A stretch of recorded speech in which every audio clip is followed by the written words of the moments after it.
Z6 देख रहे हैं आप। मैं हूं आपके साथ अतिया मुजीब और मैं हूं आपके साथ ज़ुहूर लोलाबी। नाज़रीन, न्यूज़ Z6 में आज मुतअद्दिद खबरें आया चाहती है। बात सियासत की होगी क्योंकि वज़ीर-ए-आज़म नरेंद्र मोदी का दौरा 7 मार्च को मुतवक्का है। उस हवाले से तैयारियाँ जहां ज़ोर शोर से जारी है, वहीं बयानबाजियाँ भी हो रही है। और गुलाम नबी आज़ाद की जानिब से अपील वज़ीर-ए-आज़म नरेंद्र मोदी के सामने रखी गई है। उस हवाले से हम बात करेंगे और बात करेंगे जो गुज़िश्ता रोज़ उड़ी में 3 लोग जो है वो दरियाई जहलम में डूब गए। रेस्क्यू ऑपरेशन आज दूसरे दिन भी जारी है। क्या कुछ ताज़ा कार्रवाई है, कहां तक रेस्क्यू ऑपरेशन पहुंचा, उस वाले से हम बात करेंगे। और बात रामबन की भी होगी क्योंकि आज भयानक और दर्दनाक हादसा रामबन में, जहां पे 4 लोगों की मौत वाक़ा हुई। और कुछ आपके मसाइल भी है, आपकी मुश्किलात है, वो भी आला हुकाम तक पहुंचाने की कोशिश करेंगे। लेकिन न्यूज़ Z6 की शुरुआत बड़ी खबर के साथ। और बड़ी खबर आपको बता दें कि वज़ीर-ए-आज़म नरेंद्र मोदी का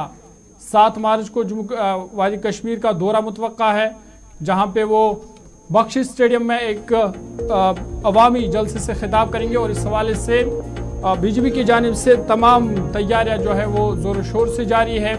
और जो बीजेपी के सदर, जम्मू कश्मीर बीजेपी के सदर रविंदर रैना ने कहा कि करीबन 2 लाख से ज़्यादा लोग जो है वो रैली में शिरकत करेंगे। और इस हवाले से बीजेपी लगातार तैयारियां कर रही है। एक तरफ से जहां सिक्योरिटी के सख्त इंतजाम किए जा रहे हैं, वहीं बीजेपी की जानिब से लोगों को इकट्ठा करने के हवाले से भी तैयारियां जोर शोर से जारी है। और इस हवाले से आज जो बीजेपी की जानिब से एक अहम मीटिंग आज श्रीनगर में मुनक्कद हुई, जिस दौरान इंतजामात को भी हतमी शक्ल दे दी गई। इधर बीजेपी के सदर रविंदर रैना ने कहा कि दफा 370 की मंजूरी के बाद वज़ीर-ए-आज़म के दौरे कश्मीर से कबल उन्होंने कहा कि कश्मीरी अवाम में जोश खरोश और खुशी पाई जा रही है। और मेगा रैली श्रीनगर के बख्शी स्टेडियम में होने वाली है। इस हवाले से उन्होंने कहा कि वज़ीर-ए-आज़म नरेंद्र मोदी को लोग सुनने आएंगे और तकरीबन 2 लाख अफराद की शिरकत मुतवक्का है। उन्होंने कहा कि कश्मीर के लोग 7 मार्च को वज़ीर-ए-आज़म नरेंद्र मोदी के उनके दौरे के दौरान देखने और लोगों को सुनने का मौका मिलेगा, जिसका लोग इंतज़ार कर रहे हैं। वही खबर यह भी है कि वज़ीर-ए-आज़म नरेंद्र मोदी इस दौरे के दौरान जम्मू कश्मीर के कई तरक्याती प्रोजेक्टों का इफ्तिताह भी करेंगे। और इंतखाबात के हवाले से भी ये दौरा काफ़ी अहमियत का हामिल है। कहीं ना कहीं इस दौरे से जम्मू कश्मीर में जो बीजेपी है उनको भी फ़ायदा मिलेगा, उनकी भी पकड़ जो है वो मजबूत होगी। जी बिल्कुल। जहां पर तैयारियों की बात की जाए तो तैयारियां भी कर दी गई हैं। जहां पर सिक्योरिटी की बात की जाए तो सिक्योरिटी के इंतजाम भी बढ़ाए गए हैं। कहा जा रहा है कि वज़ीर-ए-आज़म नरेंद्र मोदी 7 मार्च को कश्मीर का दौरा कर सकते हैं। रविंदर रैना की तरफ से ये बयान सामने आया है। और साथ ही साथ ये भी कहा है कि जब से आर्टिकल 370 की मनसूखी की बात करें, उसके बाद वज़ीर-ए-आज़म नरेंद्र मोदी उसके बाद पहली बारी कश्मीर का दौरा करेंगे और वहाँ पर लोगों से खिताब भी करेंगे। और कहीं ऐसे प्रोजेक्ट है जिनका इफ्तिताह भी किया जाएगा। और इसके अलावा सिक्योरिटी की बात की जाए तो वहाँ पर लगातार देखने को मिल रहा है कि सिक्योरिटी काफ़ी सख्त जो है वहाँ पर कर दी गई है। तो रविंदर रैना ने इस वाले से मजीद क्या कुछ कहा, वो आपको सुनाते हैं। हमारे मुल्क के प्राइम मिनिस्टर जनाब नरेंद्र मोदी साहब 7 मार्च को वादिये कश्मीर में आ रहे हैं। 7 मार्च को जब वज़ीर-ए-आज़म हिंद नरेंद्र मोदी साहब कश्मीर में आएंगे तो उनके कश्मीर के दौरे के दौरान श्रीनगर के बख्शी स्टेडियम के अंदर एक बहुत बड़ी रैली ऑर्गेनाइज की गई है। लगभग 2 लाख से ज्यादा लोग प्राइम मिनिस्टर मोदी साहब की श्रीनगर कश्मीर में होने वाली इस रैली में शामिल होने वाले हैं। पूरे वादिये कश्मीर के अंदर इस वक्त जश्न का माहौल है, खुशी की लहर है कि हमारे हर दिल अजीज काबिल एहतराम जनाब प्राइम मिनिस्टर नरेंद्र मोदी साहब कश्मीर में आ रहे।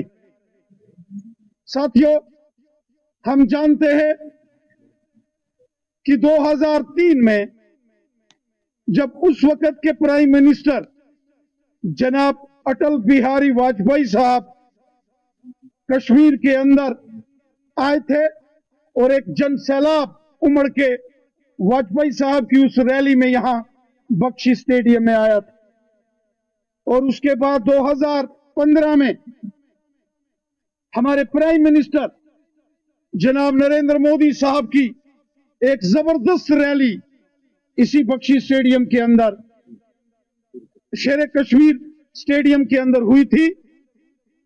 और उसके अलावा भी वक्तन बवक्तन हमारे प्राइम मिनिस्टर नरेंद्र मोदी साहब वादी कश्मीर में आते रहते।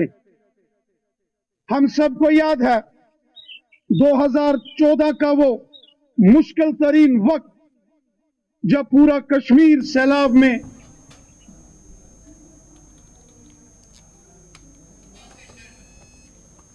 चलिए आगे बढ़ते हैं। इधर डीपीएपी पार्टी के सरबराह और जम्मू कश्मीर के साबिक वज़ीर आला गुलाम नबी आज़ाद ने वज़ीर-ए-आज़म के दौरे के हवाले से बड़ा बयान दिया है और उन्होंने कहा कि जम्मू कश्मीर में वो तरक्याती काम होने चाहिए या उन तरक्याती कामों का इफ्तिताह होना चाहिए या संग बुनियाद रखा जाना चाहिए जो यूटी सरकार ना कर सके। उन्होंने कहा कि जम्मू कश्मीर में इस वक्त एक बड़ी आबादी वो है जहाँ तक अभी तक भी बिजली नहीं पहुँची है। कई ऐसे सरहदी इलाके हैं जहाँ के लोग अभी भी बिजली के हवाले से बिजली से महरूम है। और उन्होंने कहा कि जम्मू कश्मीर में 4 thermal power project Jammu Kashmir को मिलने चाहिए।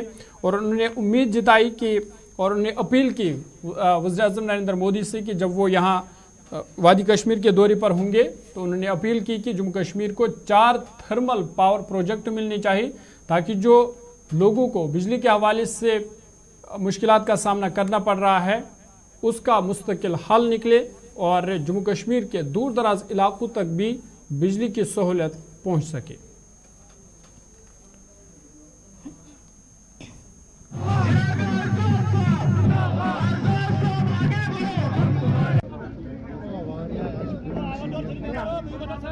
अब प्राइम मिनिस्टर मुल्क में हर रोज जाते हैं तो यहाँ ओवरड्यू था उनका कश्मीर में आना। जम्मू अभी पिछले हफ्ते आए, लेकिन मेरी गुजारिश होगी प्राइम मिनिस्टर से कि जम्मू कश्मीर पिछले 10 साल से, पहले तो उनकी कोalition गवर्नमेंट में 3 साल चली लेकिन उसके बाद डायरेक्टली सेंटर के अंडर है, तो यहाँ वो डेवलपमेंटल चीज़ें हों जो यहाँ की रियासती सरकार नहीं कर सकती। जैसे बाकी चीज़ों का मैंने जिक्र किया, हम वो रियासती सरकारें खुद कर सकती हैं। रोशनी हम खुद ला सकते हैं, अस्पताल खुद बना सकते हैं, सड़क। तकरीबन 8 लोग सवार थे और मौके पर पहले 3 लोग जो है जाँ बाक हो गए थे, जिनमें मैं आपको बताने की कोशिश करूंगा कि अब्दुल वहीद बाली और इसके साथ में दूसरा मोहम्मद अयूब बाली और अनायतुल्ला रुनियाल जो है इस दिलदोज हादसे में मौके पर ही जाँ बाक हो गए थे। उसके बाद जो नवीद अहमद हजाम जो इस गाड़ी को चलाने वाले जो ड्राइवर थे वो भी कहीं ना कहीं पे अस्पताल पहुंचाते उनकी भी मौत हो गई है। और इस हादसे पर लोगों को काफ़ी ज़्यादा अफसोस हो गया।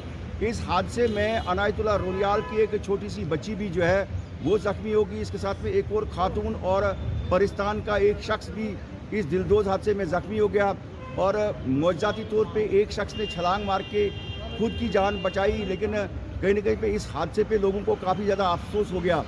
बानियाल पुलिस की बात करें, SDPO बानियाल और जो रेस्क्यू टीम्स है वो वहाँ पर पहुँची। उसके बाद मामले को जो है यहाँ पर रेस्क्यू को अंजाम दे दिया गया था। लेकिन कहीं ना कहीं पे मैं बताने की कोशिश करूँगा कि यहाँ पर हादसे की जो वजह है वो ये बताया जा रहा है क्योंकि वहाँ पे जो फ्रीजिंग वाला अभी भी जो मामला है सड़कों पर, क्योंकि बर्फबारी या जो ठंड के हवाले से अगर बात करें तो। आगे बढ़ते हैं। शुमाली कश्मीर के ओडी इलाके में गुज़िश्ता रोज़ पेश आया हादसे में जहां 3 लोग दरियाई जहली में डूब गए, जिनको रेस्क्यू करने की जो तलाशी कार्रवाई है, रेस्क्यू उनकी जो लाश है उसकी बाज़ाबातकारी के लिए कल से ही रेस्क्यू ऑपरेशन लगातार जारी है। आज दूसरा दिन था, लगातार रेस्क्यू ऑपरेशन जारी है, लेकिन अभी तक भी तीनों में से किसी की लाश जो है वो बाजियाब नहीं की गई। आपको बता दें कि गुज़िश्ता रोज़ शुमाली ज़िला बारामूला के ओडी इलाके में एक पुराने पुल पर इंहदामी काम के दौरान कम से कम 3 मजदूर के दरियाई जहलम में वो डूब गए थे और मकामी लोगों के मुताबिक कई कारकुन मोहरा उडी में एक पुरानी पुल पर इंहदामी काम में मसरूफ थे और इस दौरान 3 मजदूर पांव फिसलने की वजह से दरियाई जहलम में गिर गए। हादसे की जगह करीब दरिया में कुछ मशकूक चीज़ों को बहती हुई देखा है, ताहम पुलिस और रेस्क्यू टीमें मौके पर मौजूद है और उनकी तलाश जो है बड़े पैमाने पर जारी है। लापता अफराद की शनाख्त शकील अहमद मीर, जिनका ताल्लुक कुपवाड़ा से बताया जा रहा है, बिलाल अहमद रेशी, आरिहाल बडगाम और मोहम्मद असलम चौहान जो कि अनंतनाग के रहने वाले हैं। ये तीनों मजदूर जो है गुज़िश्ता रोज़ दरियाई जहलम में पुल की निदामी कार्रवाई के दौरान दरियाई जहलम में गिर गए थे, जिनको तलाश करने की कार्रवाई आज दूसरे दिन भी जारी थी, लेकिन अभी भी रेस्क्यू टीम को कोई कामयाबी नहीं मिली है। बारामूला से इरशाद मजीद तफसील दे रहे हैं।